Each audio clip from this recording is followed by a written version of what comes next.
Hello, everybody, and welcome to this our podcast. I'm glad you've tuned in. My name is Jeff Thiessen. It's Friday, and the work week is almost over. So turn up the volume and sit back and relax and enjoy the conversation. We have Danny Ewen in the studio. He's the Director in Marketing Operations for the Estevan Bruins. And I think most of you would recognize his voice as he was the personality on both Sun 102, Rock 106, and CJ 1150, all three of our radio stations here in the great city of Estevan. And you'll also notice that you probably have heard his voice at all the Bruins games and different events that are happening throughout our arena. And yeah, unfortunately, I talk a lot. So, so I want to say welcome, Danny, to the broadcast, the podcast. It's great to have you here, and looking forward to this. I really have been. So I really appreciate the invite, Jeff. As you mentioned, and as people know, I'm not shy about talking or anything like that. So any chance that we can get to talk with people in the community and as the Estevan Bruins talk about our team and what we like to do, I'm all for it. Yeah, awesome. So we've finished training camp, and what's some of your observations that you've seen? You know, you're in the office and you work hand in hand with the players and different aspects of that. You travel the team and stuff. What's some of your feelings? What do you? Because the last couple of years we've been doing quite well. We've really put a team together that the crowds are coming out and they're excited about it and getting into the playoffs, that kind of stuff. How's your feeling now as you're going? We're just going fresh into the season now. Yeah, it's definitely a new look team, and as you kind of mentioned, it's different than the last couple of years where we've had lots of success. We won our division the last 3 years, and that's right. made the semifinal round, the Final Four. Excuse me, the last 3 years as well. And so many of our forward group was part of those three teams, and so we basically turned over a lot of that. So we've had a lot of fresh faces in the team. So training camp was about a month ago now at the end of August, and at that time it was just kind of the returning guys all showed what I would hope, like they're going to be back, they're going to be better than they were last year, and the fresh faces, I was just very impressed with some of their skill. How does training camp work? Oh sure, for instance, a guy like me, I grew up playing hockey most of my life, but never to that level of competitiveness where you try out for teams necessarily. What is that process? Is training camp open to anyone that wants to try out, or how does that work? Sure, that's a very good point to explain it, but our fall camp is more of an invite-only kind of deal, just because there's such a short window to do evaluations to try to pick your players for the upcoming season. We have a spring camp as well. That's usually more open to get some new faces in, but so the fall camp is about a 3-day thing, and we basically have scrimmages against one another until on the final couple of games, where it's essentially you pair down a couple of guys that were there. They maybe not make it, and then we put them in an inter-squad game against each other. We call it the Black and Gold game, and that's played on the Saturday evening at Affinity Place, and that's the last look at everyone before our exhibition season gets started. And then so the coaches and our scouting staff, they all which we have scouts across Saskatchewan. We also have some not just more like friends and scouts like that we ask for opinions on in other provinces and stuff like that. So they come into camp with a pretty good idea of everyone, and then after watching them together, they kind of talk it out, and then after training camp, we play a handful of exhibition games, 4 or 5 of them, and at that point we enter the season with our starting roster, which is somewhere between 25 and 27 players. So, and we're still right around that number. We played 6 regular season games, but we're still, got a few guys here in town from camp that we're going to have to make some decisions on soon. So that's kind of how the first month goes. It's definitely, even once the training camp's over, some tryout process is still going. So, that makes sense. That's kind of where we're at right now, and we've got a little break before our next regular season home game, and there might be a change or two in the meantime. But from my perspective, it's a very young, raw, talented group up front, and our defense and our goaltending is more experienced, steady, and probably the backbone of our squad. They've been figuring it out here in the early going, and we've only got 1 win in our 6 games, but we've played very well in the last 3 losses, as good as you can play in a loss. And that's right. I think our team is starting to understand what they're going to be about this year and playing to their strengths. And heading into a big October schedule where we got lots of home games, I think they're feeling pretty good. Yeah. Do you find that it takes, I guess it depends on the roster that you have and the year that you have. Does it take a little bit of time for the teams to gel, and all of a sudden you see, because I don't think most people are too worried about the first 6, 7, 8, 9, 10 games where it's kind of iffy, because isn't it they got to learn to gel a little bit and how to fit in. Is that what you find in the beginning, probably first 10, 12 games any or so? team in not just junior hockey, in minor hockey, in minor sports, in professional sports, I think that's kind of what I personally love about team sports is every year, even if you have the same group of players, is different. Yeah.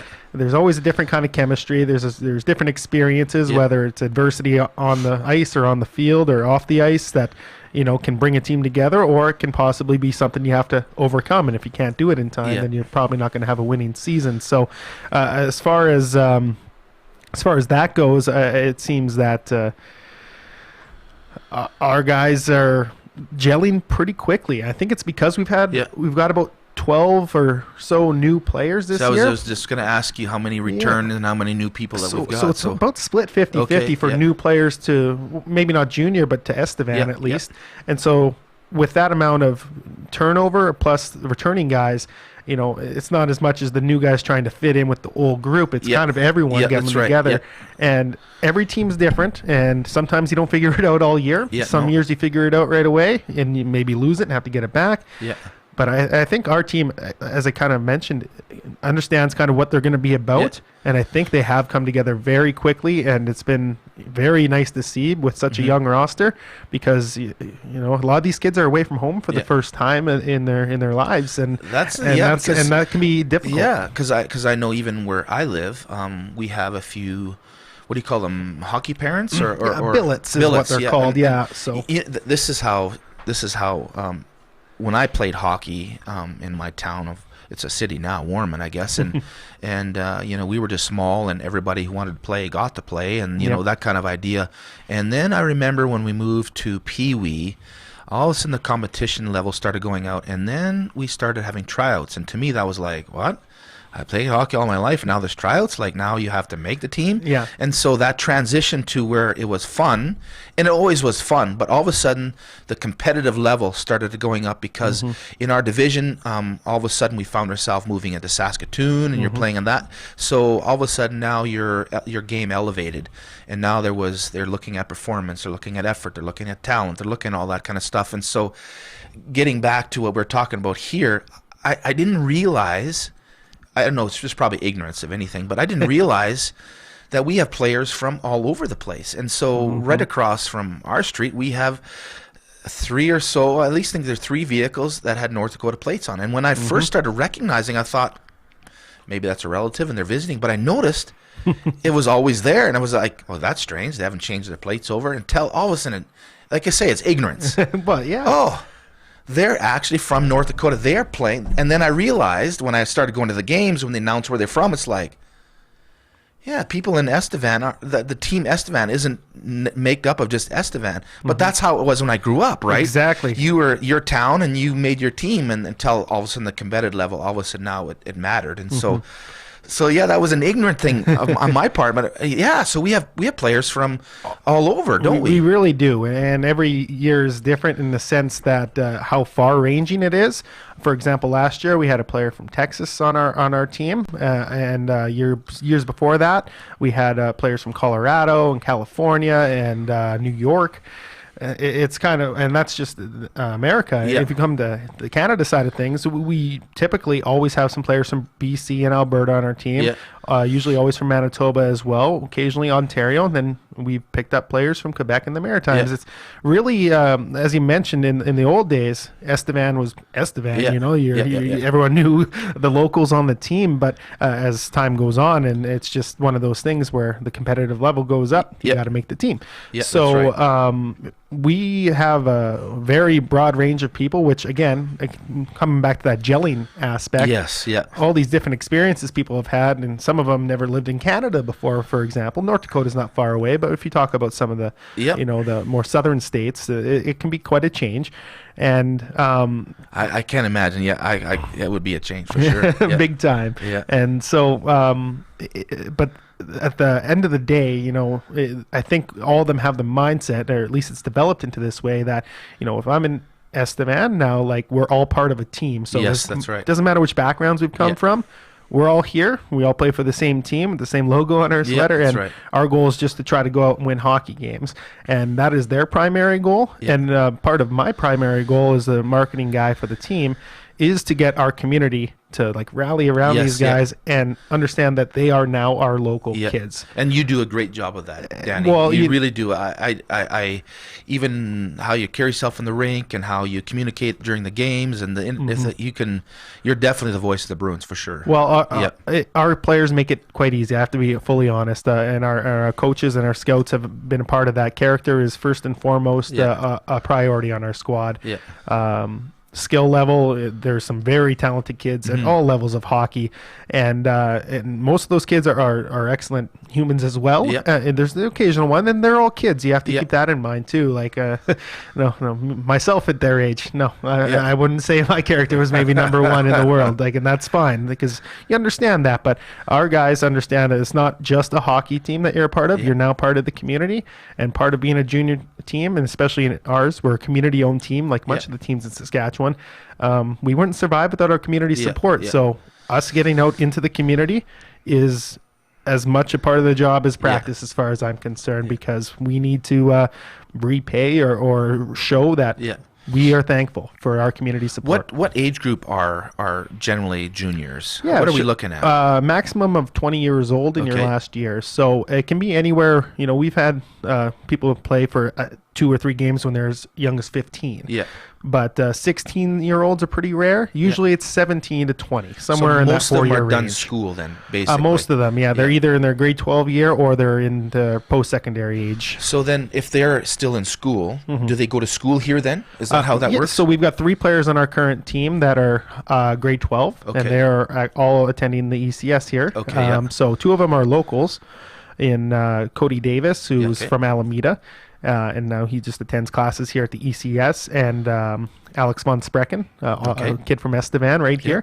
And then Dayton Deeks is actually from North Dakota. Okay. And we worked it out where he's going to his classes here in Estevan. So that would be another partnership between us and the school division that makes it work so well. But again, it is a priority, academics, right? Because hockey only lasts so long, and our guys understand that as well. So we have 3 players that are, they practice in the morning, then they go to school in the afternoon. If anything additional, that they kind of work out with their teachers, and that is so cool. It's quite a balance. And then the guys who are out of school, I would imagine that they take online classes for colleges. They do all kinds of that stuff. And I'm learning all kinds of things. I love that. That's cool. Some of them have odd jobs around town.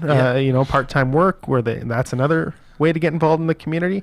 And as much as possible, I'm also getting them involved in volunteering, in visiting the schools and visiting hospitals, all these kind of things. So they're busy when they're here. And again, we want to make sure their goal is to focus on the ice and where they can put themselves after junior hockey's over, whether it's academically or with hockey or just entering the workforce in the best possible position to succeed. So that's incredible. Like I say, I never thought of those dynamics until I started paying attention here. I've been here 7.5 years, and we watched junior hockey growing up, and I even tried out for senior league hockey just for fun in the community that I was a part of and things like that, and it's. Yeah, those are neat dynamics. Where are we going next? What's the next schedule here? So we actually have a little. At the time of recording here, we have a little break. So we're off for about a week now, and we played 5 games away from Estevan, which is quite a lot at the start of the year. We've only had one home game. Yeah, lots of bus time, which is kind of cool for the guys. They get that bonding in right away. But in October here, next week, Friday, Saturday, the 4th and 5th, we play 2 of the best teams in the league this year and 2 of the best teams the last couple of years battle Alfred's North Stars and the Nipawin Hawks, and that kicks off 7 home games for us in October, which is as much as you're probably going to have in a month. So our fans are going to get a good up close look at our team here in the month of October, and we're pretty excited about it. And I think the guys are antsy to get back here at home too. So it's always fun playing at home, isn't it? I don't know. Personally, there's nothing better. Well, there's 2 things. And this is just the personal thing. Again, I didn't play any high level of hockey, just minor hockey and senior league hockey. But playing in front of your home fans, and then they give you that boost. There's a boost there. Sure. If they're cheering you on nice and loud. Now, when I'm playing senior and there's 20 fans in the stands, it's not really a boost. But you know where the balance is. But in junior hockey, and especially in our community, we have such great support where there's over 1,000 fans at a game cheering you on.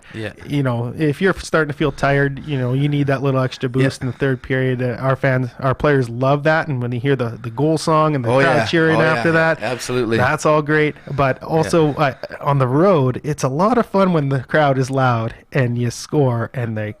Oh yes, it's all of a sudden silent, and all you can hear is our bench cheering nice and loudly. And I almost like that as much, just because it's the competitive person in me. Absolutely. And that's an important aspect of it, though. Like I'm naturally competitive. I have a hard time playing a board game and getting competitive. And I remember one time sitting down with my brother, and he was a little younger, and we were playing Uno. And he went to the bathroom, and I thought, I'm going to stack the cards, right? So I stacked the cards, and we played, and of course, he was young enough not to think that I stacked them, but it's that competitiveness. I got to go one up, and I got to try harder. And one thing I'm learning in my own life is it's being the best I am. Maybe not the best there, but the best I can bring. And for me, that tells me when I'm my best, then I'm the team player. I'm going to contribute my best. I may not be better than this person or that, but I'm bringing my best, and the whole team aspect. And that's what I enjoyed of hockey when I grew up was, and we played with some really good players. And I remember the first hockey when I was just young getting into hockey. I didn't know nothing, and I was offside waiting for the pass. Here, Pat, and they would skate. I had to learn all that stuff, and so it developed a lot of that in my life, to see the value, what other people bring, and how important it is to capitalize on their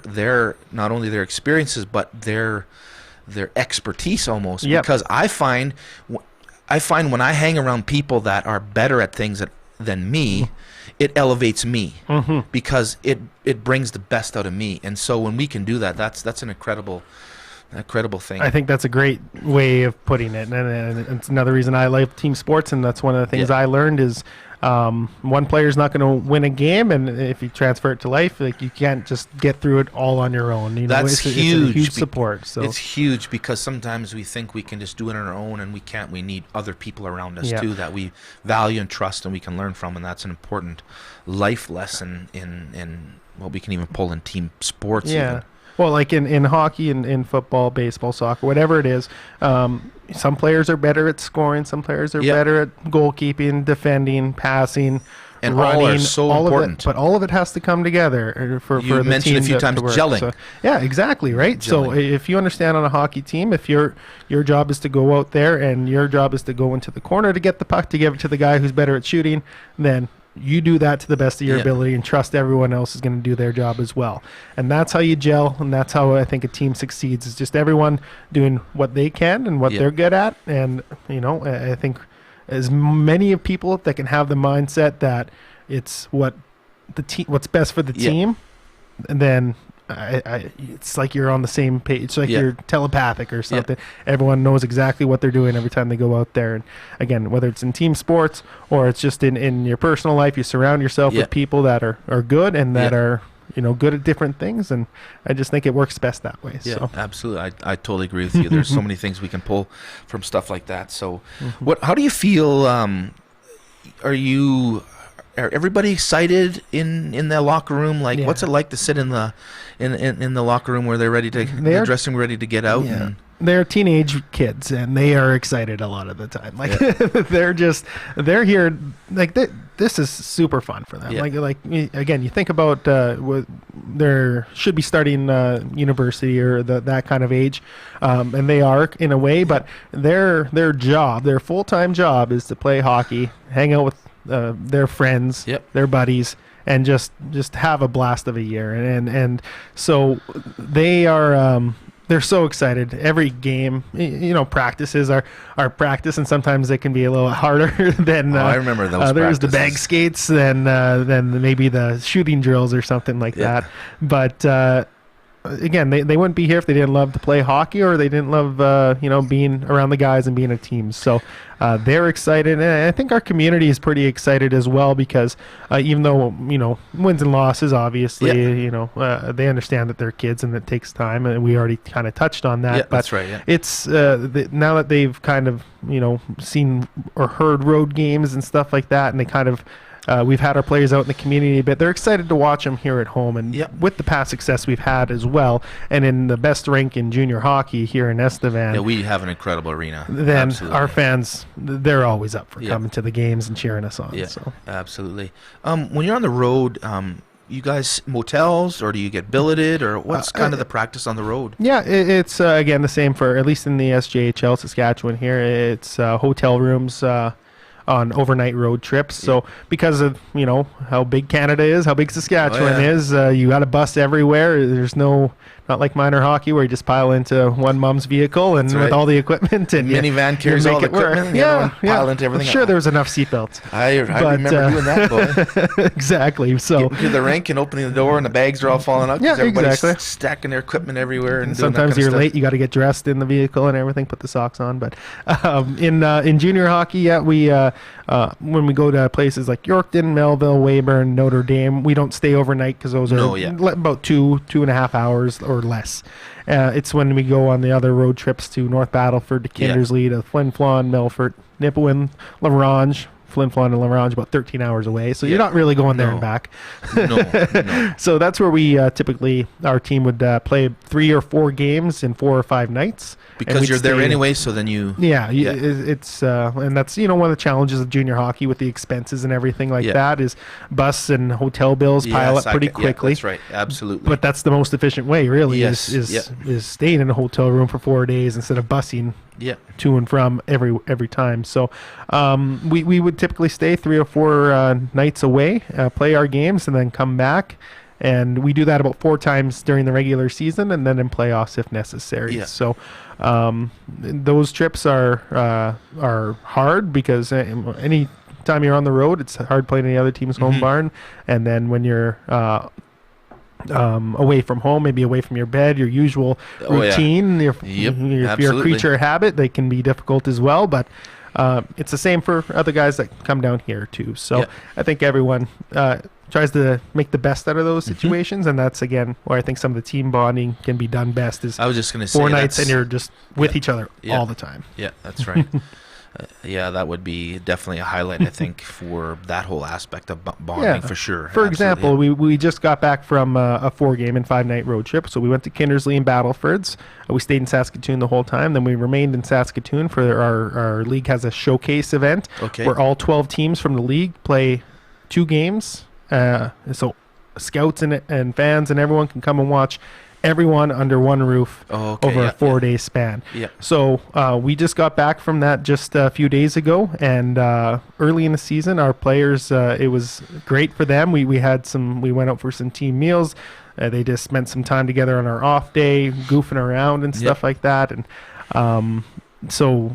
and I was there as well with our coaches, and it's just cool to again, you can kind of feel or see, all right, who's our leaders, who's kind of the groups that people are starting to become comfortable with, who's the pranksters, like all that kind of stuff, and it makes it a lot of fun. So that when we're watching, we have a little bit intimate knowledge of these guys more than the fans do. So when we see them have success on the ice, or we see a play and you know more cracking how on the valuable, bench, we're just like, this is great.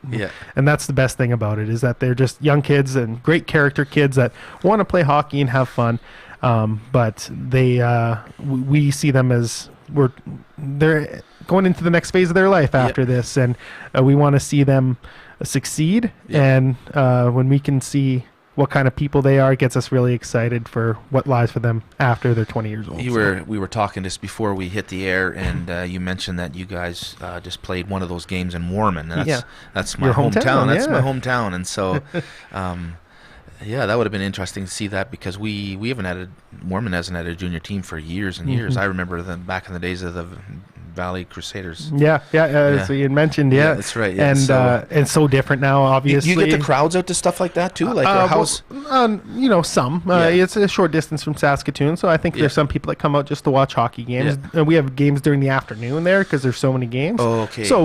So some teachers, they're like, hey, you know what? I don't think I'm going to teach for this hour. Let's go watch the hockey game because it's right there. Yeah, that's right. In Warman. It's a fairly new arena in the last 5, 6, 7 years, I think, too. Since that community's exploded with population. I said, I grew up in there, and to me, it was like, it's not the same place where the school is now, and where the arena. I mean, we built forts in the bushes in there, and had dirt bike tracks back there. Now it's people's properties; they live there and stuff like that. There's restaurants and everything around there. It's just unbelievable how that's changed. It was a small town just outside of Saskatoon, that's for sure. I'm from a small town as well. From Drake, it's about an hour east of Saskatoon, and I'm familiar with Drake. And from your talking about, everyone made the team growing up and all the same kind of thing, right? It's just, it was a thing to do in the community. It's funny to see how the hockey culture almost defines us as Canadians, because every little town, I remember in our league, we played places like Laird and Waltheim and all these communities were small communities, but they all had a rink, and some of them back in the day, some had real ice and some of them had artificial. We, Warman, had artificial. So it was generally okay in the rink. But I remember playing a hockey tournament in Aberdeen, and we had to drive all the way to Aberdeen, and that was just basically like a barn almost. It wasn't, but that idea. I played a game there, and real ice, and man, it was minus 27 outside. It was probably minus 30 inside the rink. And I remember I was a goalie at that time. I remember freezing myself so much that I couldn't feel my hands and my gloves and my blocker. And this is fun. Going into the dressing room in the second period, they had those little heaters that hung up on the wall. And I remember my dad taking my gloves and my mitts and putting them in front of the heater to warm those things up, and that was the life of hockey, man. It was just like, and then the town of Hague, we played there too, and we had a Zamboni. We had a tractor with 2 tanks and a little thing, and then we got a Zamboni. We thought we're really making it now, right? And so we play in Hague, and all of a sudden a whole pile of people come up with scrapers, and then they push a tub around with water, and I remember sitting there going, it's like really a 7-man operation. So different, right? But every town had those things. They made it work. Yeah, you make it work, right? And when I was a kid, that's kind of what we had in my hometown. And then we got a new rink with artificial ice and a new Zamboni. But there were still rinks that, artificial, scrapers, a tractor, the whole works. I remember too when we got the plexiglass around the boards, and it was just like instead of chicken wire. We had the chicken wire. It's like you almost felt like you were getting up there, but the towns and the communities rallied around those rinks, and I remember going to Laird to play hockey one time, and we showed up a little bit early, and there was no one around. It was dark, and someone came and turned all the lights on, and then slowly cars showed up and the team, and we played. And it was just everything adapted around the hockey arena. It really is a hockey culture, just because, winters are long in Saskatchewan, and it just, if you're a small community, that's what the community is. And that's, so I think, again, it's not just a team thing on the ice, but as far as a community coming together, and whether it's sports or any kind of a event or fundraiser or anything, I think that's where we get that mindset of like everyone coming together. I remember, I forget what year it was. It was I think it was 2006 or 7, the year that Edmonton made the finals, and they were the best of 7. 2006. In 2006, I was in the United States. I was in the military, and we were training for workup training for Afghanistan, and so there was piles of people, and we're all doing workup training and everything that we do there. And one of the Americans came up to us and said, "So are you guys really that big into hockey?" and we brought our satellite dish, our satellite dish, and our big screen TV, and so we set up a tent in our forward operation base where we would always go back to. And I said, "Well, tonight you'll need to watch because it was Game 7." Oh yeah, Edmonton and Carolina. Yes, and it was Game 7, and the Americans came to the tent just to watch us watch hockey. You were the entertainment. We were the entertainment. They could care less about the hockey game, but we were the entertainment. And you know, I mean, we're typical Canadians. We're jumping up and telling the players what to do and hollering and all that kind of stuff. And of course, that game, we had Oiler flags on the back of our Humvees as we were driving around, just when we were off, you know. And it was just so cool how the Canadian military just rallied around that tent to watch this hockey game way down in the States, right? It was so cool. It was so cool. And we were the laughing stock, not because we were stupid. They couldn't believe how into this hockey game that we were into, and it was just like, well, it's the same with your football, you know. And so it's the biggest day of the year. But it was so cool. It was just awesome. It's perspectives, right? You know, the Americans probably that you were with just had no idea, like whether it's about the sport or the fanatic in us or whatever you want to call it. Is that and true? Everyone has you their guys thing. Are really into hockey. Come watch. Well, sadly, yes. You know, just come watch us. That's I can appreciate that, where they just would watch you guys losing your minds on an offside call, having the time of our life, and then the next day we were on patrol doing our duties and doing our work and whatever else. You know, it's like makes us human, though. That's pretty great. Yeah, so. You betcha. So that's incredible. Hey, I would like to talk a little bit about this. Happened a couple years ago, and when we had that Humboldt Broncos crash. Yes, and the thing is that went all over the world. I mean, I remember the NHL pausing, having, you know, Broncos in the back of their shirts and the moment of silence. And my wife and I were in Phoenix at the time, and it was all over the news there too. And just the devastation that happened. The thing that made it personal for us, being in Estevan, is we were waiting to see who was going to win out of that series. Yes, it was Nipawin or Humboldt, and it was a huge thing. I remember getting a call because I was away. We wanted to do a vigil here in town. We were going to put something together, and I said I was away. So, but what was that like? Here, our Bruins are waiting for, you know, this playoff to happen. They were in the finals, and they were just waiting, the other two teams, Nipawin and Humboldt, to figure out who was going to win the series and play for the final. What was that like when you guys got the call and saying there's been a tragedy? How can you describe that? Yeah, well, I had a unique perspective. It was actually just in my, just in the few months between working for the radio station, working for the Bruins. I actually wasn't, employee of the Bruins at that time. However, I volunteered at all the games. Yes. Worked with the radio station very closely. So I was obviously tied to the team quite a bit. The night before, we'd beat Battleford in North Battleford, and the guys stayed actually the night in Saskatoon, and they bussed back the next day, and they probably got back in Estevan about an hour before the news kind of broke, kind of a thing. So everyone just got back. Everyone had just got back to their billet houses or what have you, and I was here in Estevan at the time. I was at a kid's birthday party with some friends and stuff, and we first heard that there was an accident. We've heard of accidents happening before where you hit the ditch and it just delays things. It's the first thought that goes through the mind. And then, unfortunately, a very short time later, you hear it's much more severe. They've canceled the game, and we're waiting on news. And so, junior hockey, hockey in general, is pretty close community. As mentioned, we've got guys from all over the world, all over Canada. So we've got players from Alberta, BC, Manitoba who played against or with or were friends with people involved in that that accident. So they're probably finding out some stuff, even before some other people from family and stuff like that. It was a very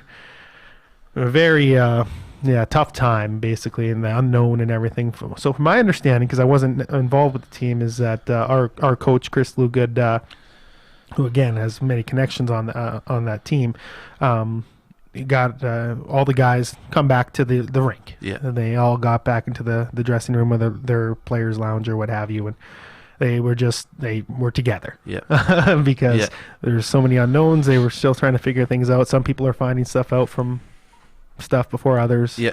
So I wasn't there for it, so I can't really speak to how personal or what kind of experience that was for them.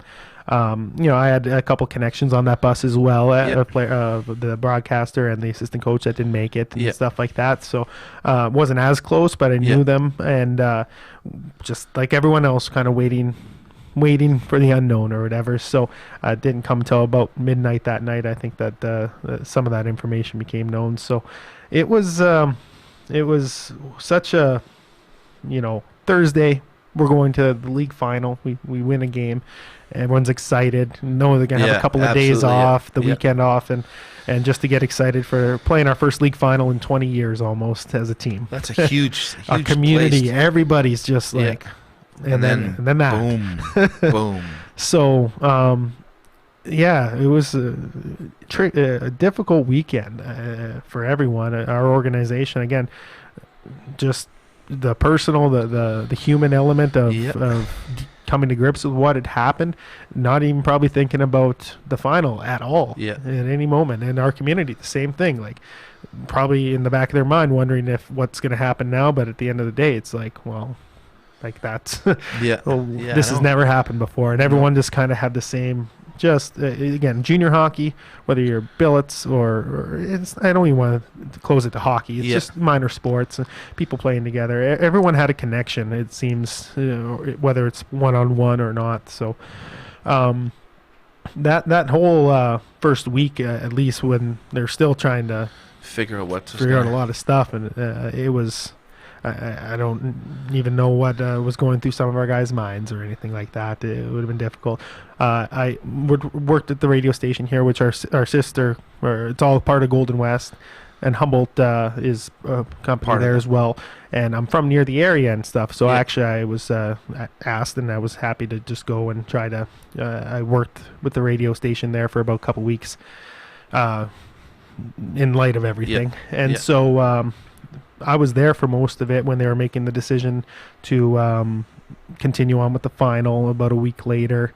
All the announcements, the fundraisers that went on here during the whole thing, all those plans.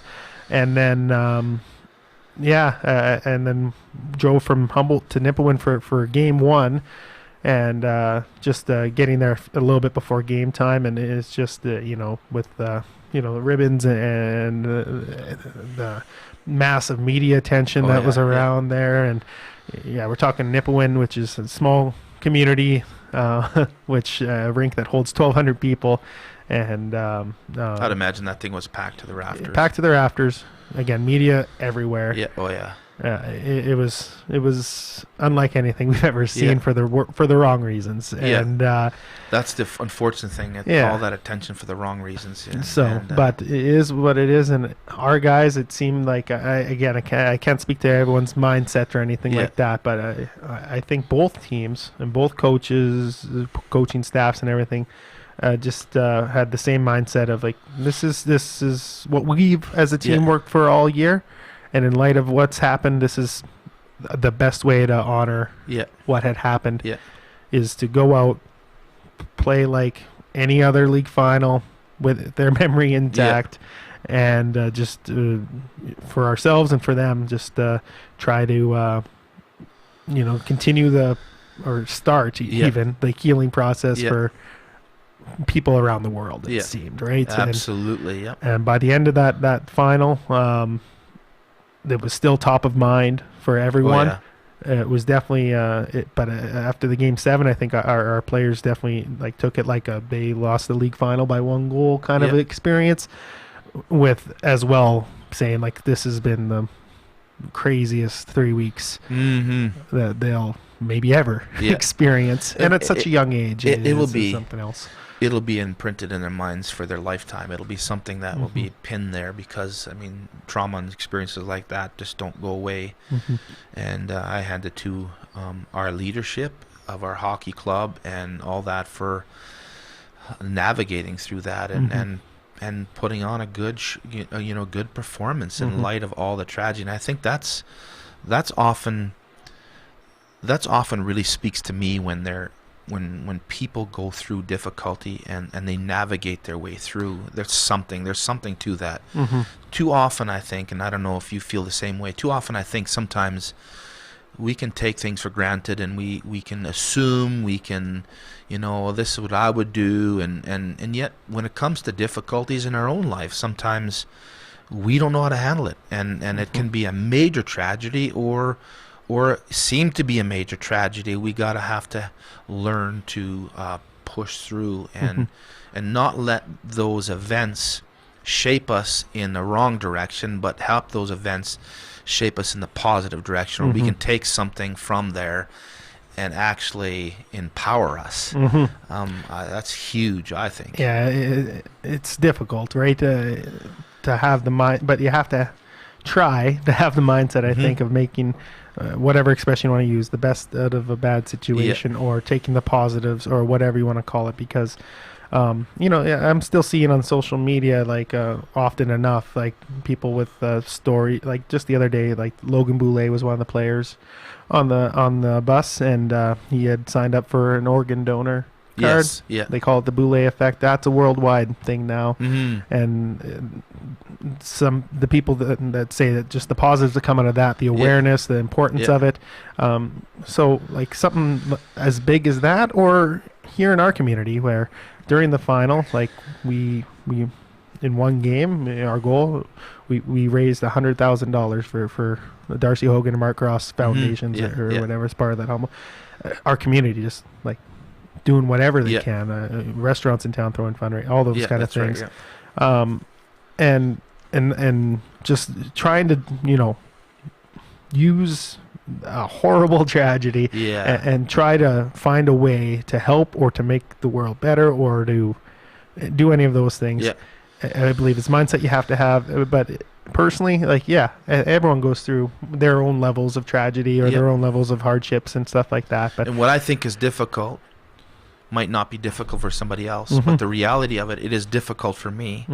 So I need to learn to navigate through that and use what I feel is against me as a positive, and working through that. And I think one of the most important things of that is having people, having whether it's friends, family, or just organization or something to lean on and to ask for help, not to try to get through it alone, because it's just, even if you can, it's definitely not the best path.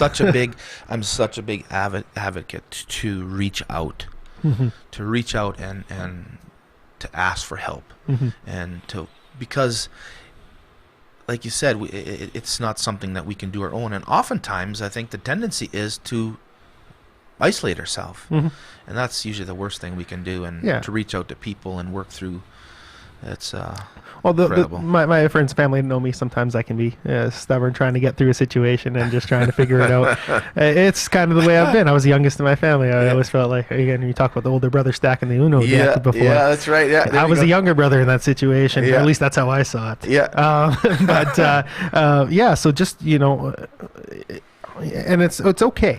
It's okay for that as well to believe that is what you need to do to get through situations. Like, I'll just pull up my bootstraps and I'll make sure we get it done. But honestly, the best thing you can do is talk to people, ask for help, even just talk things out, just so it becomes clear to you.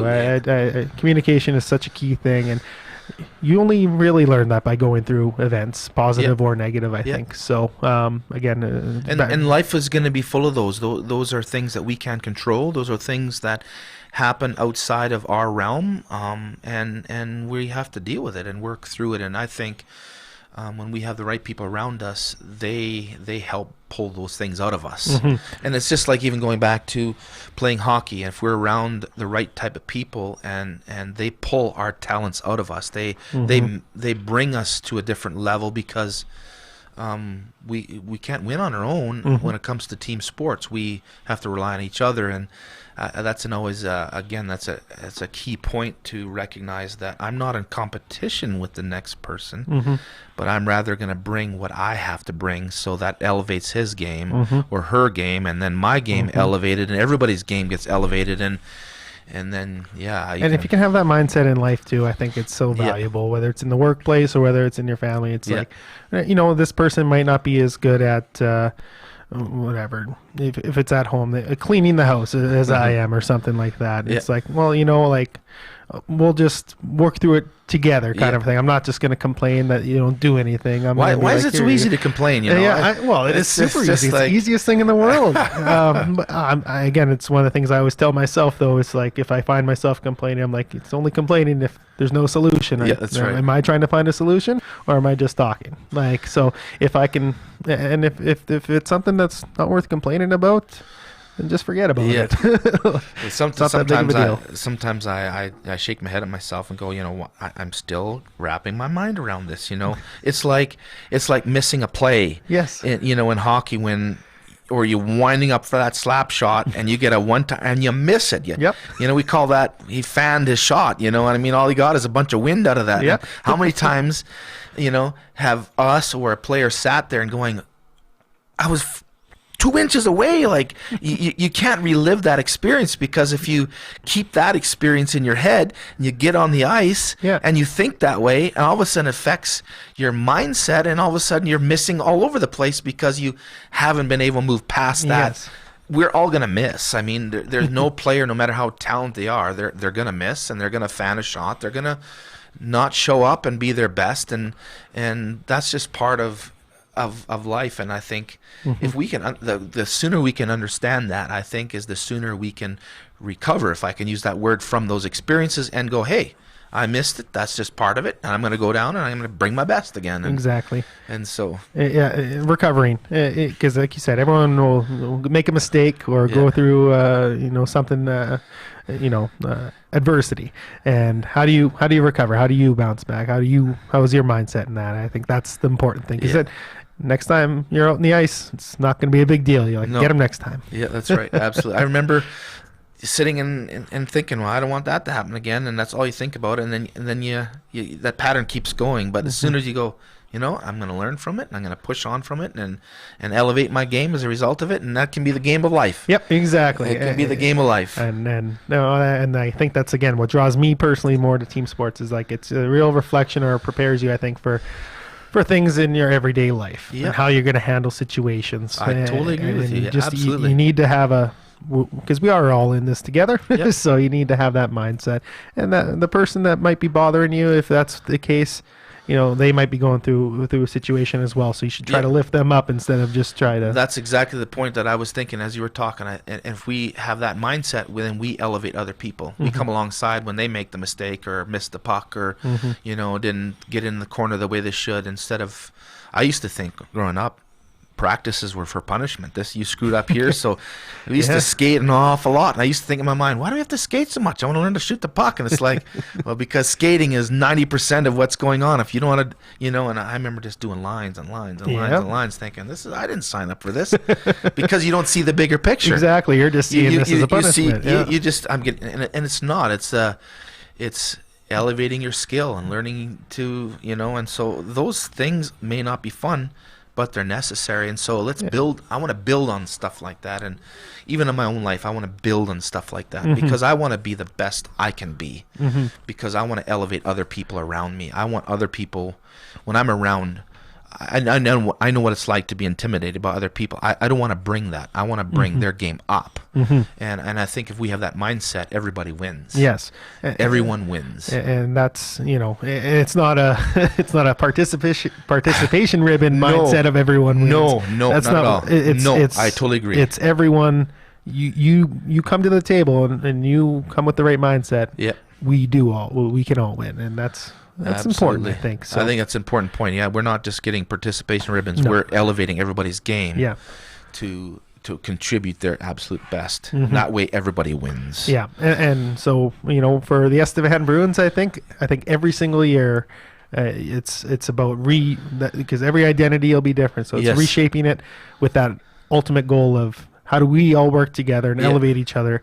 So our end goal is to win a championship every single year. Absolutely. And that's in that one specific instance, that's what they're working towards. But it's the same mindset that'll carry you through life, I think. So. Absolutely. I totally agree with you. This has been great. I sure appreciate having this chance just to chat with you, Danny. It's been really good. I'm looking forward to this year. I enjoy going to the Bruins games, and I just like the atmosphere. And I love to see when things come together. It's almost like I wouldn't say a chess game. It'd be a terrible illustration because chess is very slow and methodical and hockey is very high paced. But when you see things come together, that's almost as enjoying than always winning the games, because you see the movement of the puck. You see the players are there. They're reading each other. And I just enjoy watching. Of course, I love when we win too. No, don't get me wrong. Of course, I'd love to see when things gel, because it just looks so well, and it's just like they're on, and it's part of that. It's part of that fun watching that whole thing, and I'm glad our community is really supportive and rallying around there. And I want to put a big plug in there. When you see the sign, it's game day, man. If you can make it, I'd encourage you. It's not going to break the bank at all to go. Yeah. And like I say, we have probably one of the best facilities in in junior hockey. Absolutely. And what we have and what we can offer there, it's just really cool. I think it's just what I love about it is everyone's got their own reasons why they like coming to the games. Yeah. If they haven't come, well, do you like hockey? Maybe not. But do you like hanging out with your friends? Do you like just being part of a group that is all on this, just part of having a good night out or something like that?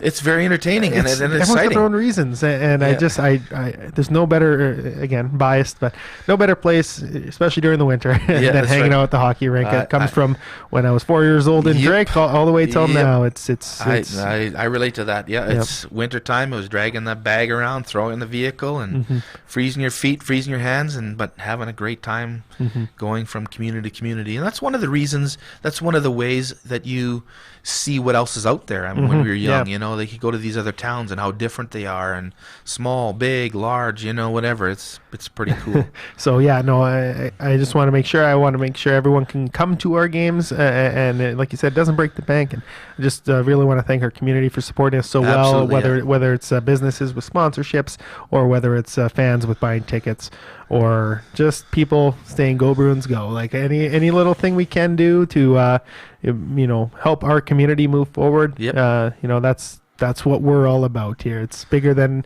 just hockey for some of us. So I come into the city, and our sign says the Energy City, and I always say it's the great city. I love Estevan. I love the community. I love how we rally around things and put our heart and soul into what we do, and it just shows with the events that come and the things that visit our city and stuff like that. I think Estevan is just a fantastic community, wonderful community to be part of, and I'm proud to be here, and I just love being here. Yeah, no, same here, Jeff. So I appreciate you letting me come on to talk about something that it's very easy to talk about. Sports and hockey and the Bruins, but I really appreciate what you guys do as well for promoting our community and just trying to bring us all together. That's what our heart is. We just, like I say, we love our community, and we hope the Bruins are going to have an exceptional year and just enjoy themselves. And go Bruins, go! Go Bruins, go! That's the easiest thing I think you could say. Yeah, absolutely. I'm looking forward to the next game, that's for sure. Yeah. Awesome. Thank you very much. Thank you, Jeff. Hey, just want to say thank you to our listeners for tuning into our podcast. If you haven't subscribed, I would encourage you to hit the subscribe button or like us on Facebook. And hey, if there's something that you want to hear on the program, let us know in the comment section, and we would love to visit that aspect of it too. Our purpose, again, is to connect with the community and provide programming that you want to listen to. So thanks again, and we will see you again next week.